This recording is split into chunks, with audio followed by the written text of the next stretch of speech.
जय श्री राधे राधे, जय माता दी। दोस्तों, कैसे हैं आप लोग? आशा करती हूँ आप लोग बहुत ही अच्छे होंगे। आपके अपने चैनल राधे राधे में आप सबका बहुत बहुत स्वागत है। दोस्तों, मोहिनी एकादशी व्रत कथा पिछले जन्मों के पापों को भी नष्ट कर देती है यह व्रत कथा। तो दोस्तों, आइए आज हम आपको वैशाख मास के मोहिनी एकादशी व्रत कथा सुनाने जा रहे हैं। आशा करेंगे कि आप लोगों को ये कथा जरूर पसंद आए तो लाइक जरूर कीजिएगा और शेयर कीजिएगा। कमेंट में जय श्री कृष्णा या जय श्री राधे राधे या जय माता दी, जय लक्ष्मी नारायण, कुछ भी आप लिखिए। चलिए आप कथा शुरू करते हैं। मोहिनी एकादशी व्रत कथा वैशाख मास के शुक्ल पक्ष की एकादशी को रखा जाता है। इस व्रत के महात्म्य के बारे में पद्म पुराण में बताया गया है कि इस व्रत को करने से व्रती को इस जन्म के साथ ही पूर्व जन्म के पापों से भी मुक्ति मिलती है। इस व्रत को करने वाले के लिए व्रत की कथा पढ़ना अनिवार्य होता है। जी हाँ दोस्तों, जो भी एकादशी का व्रत कर रहे हैं उनको कथा पढ़ना या सुनना जरूर चाहिए। तो आइए हम आपको आज पद्म पुराण में बताई गई मोहिनी एकादशी की व्रत कथा जो है वो विस्तार से सुनाते हैं। दोस्तों, युधिष्ठिर ने पूछा श्री कृष्ण से, जनार्दन, वैशाख मास के शुक्ल पक्ष में किस नाम की एकादशी होती है, उसका क्या फल होता है तथा उसके लिए कौन सी विधि है? भगवान श्री कृष्ण बोले, महाराज, पूर्व काल में परम बुद्धिमान श्री रामचंद्र जी ने महर्षि वशिष्ठ से यही बात पूछी थी जिसे आज तुम मुझसे पूछ रहे हो। श्री राम ने कहा, भगवान, जो समस्त पापों का क्षय तथा सब प्रकार के दुखों का निवारण करने वाला व्रतों में उत्तम व्रत हो उसे मैं सुनना चाहता हूँ। वशिष्ठ जी बोले, श्री राम, तुमने बहुत उत्तम बात पूछी है। मनुष्य तुम्हारा नाम लेते ही सब पापों से शुद्ध हो जाता है, तथापि लोगों के हित की इच्छा से मैं पवित्रों में पवित्र उत्तम व्रत का वर्णन करूंगा।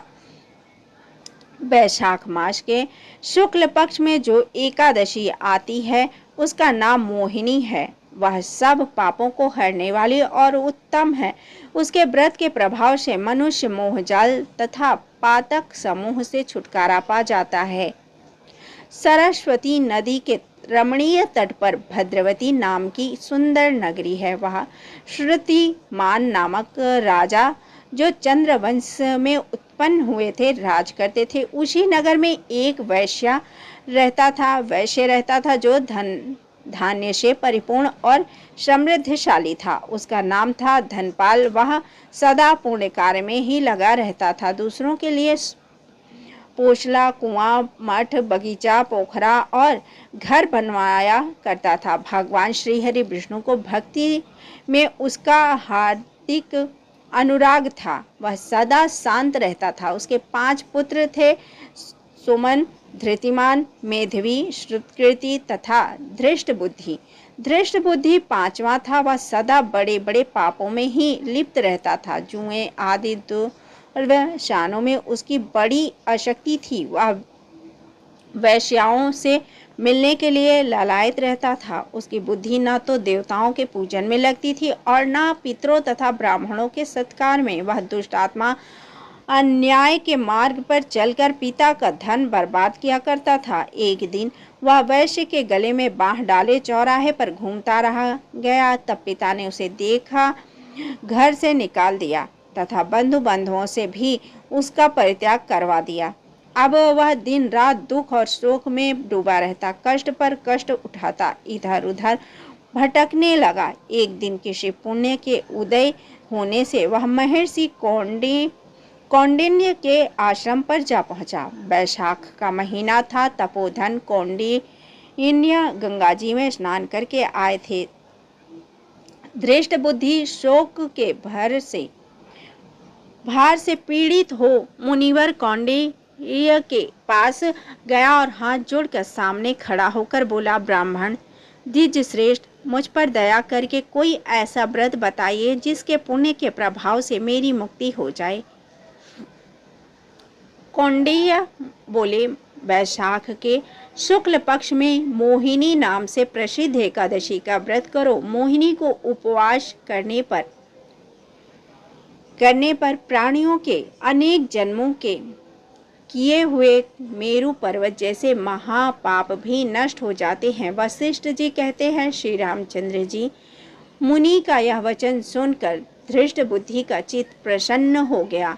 उसने कौंडिन्य के उपदेश से विधिपूर्वक मोहिनी एकादशी का व्रत किया।